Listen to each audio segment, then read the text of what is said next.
ఈ రోజు మన జేపీ అన్న గారిని మాట్లాడాలని మన అభ్యర్థిని కోరుతా ఉన్నాం. 11వ తారీఖు అలేశివం గ్రామ ప్రజలారా, పెద్దలారా, అక్క చెల్లెళ్ళారా అందరికీ నా నమస్కారం తెలుసుకుంటూ రాబోయే 19వ తారీఖు మరియు అశోక్ అన్న కృష్ణగిరి శాసనసభలు వాళ్ళ ఆశీస్సులతో నాకు ఈ అవకాశం ಇಚ್ಚಿನ అందరికీను ಆದ್ರೆ ಇವಾಗ ಬರೋ ಎಲೆಕ್ಷನ್ ನಲ್ಲಿ ನೀವು 2 ಎಲೆಕ್ಕೆ ಓಟ್ ಹಾಕಿ ನೀವು ಕಾಲು ಹಿಡಿದು ನಿಮ್ಗೆಲ್ಲ ನಮಸ್ಕಾರ ಮಾಡಿ ನಾವು ಓಟ್ ಹಾಕಿ ಕೇಳ್ಕೊಂತೀನಿ. ನಾನು 2 ಎಲೆಕ್ಕೆ ಓಟ್ ಹಾಕಂತ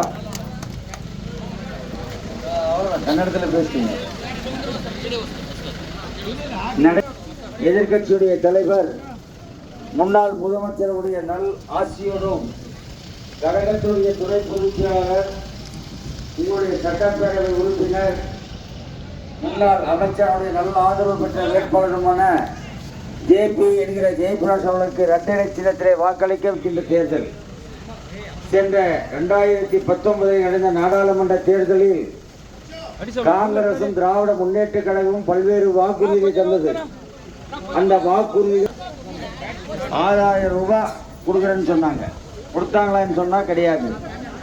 இந்த தேசிய ஊரக வேலை வாய்ப்பு திட்டத்தின் மூலமாக 100 நாள் வேலையை 150 நாளாக செய்வோம் என்று சொன்னார்கள். 300 ரூபாய் கொடுக்குறேன்னு சொன்னாங்க. அதை செய்தாளா என்று சொன்னால் அதையும் கிடையாது. பொய்யான வாக்குறுதி தந்து நாடாளுமன்ற தேர்தலில் வெற்றி பெற்றார்கள்.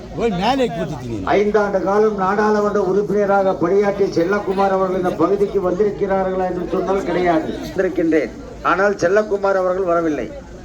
அதே போல காங்கிரஸ் இயக்கத்தைச் சேர்ந்த கோபிநாத் அவர்கள் இன்று நாடாளுமன்ற உறுப்பினராக நாடாளுமன்ற வேட்பாளராக அறிவிக்கப்பட்டிருக்கிறார்கள்.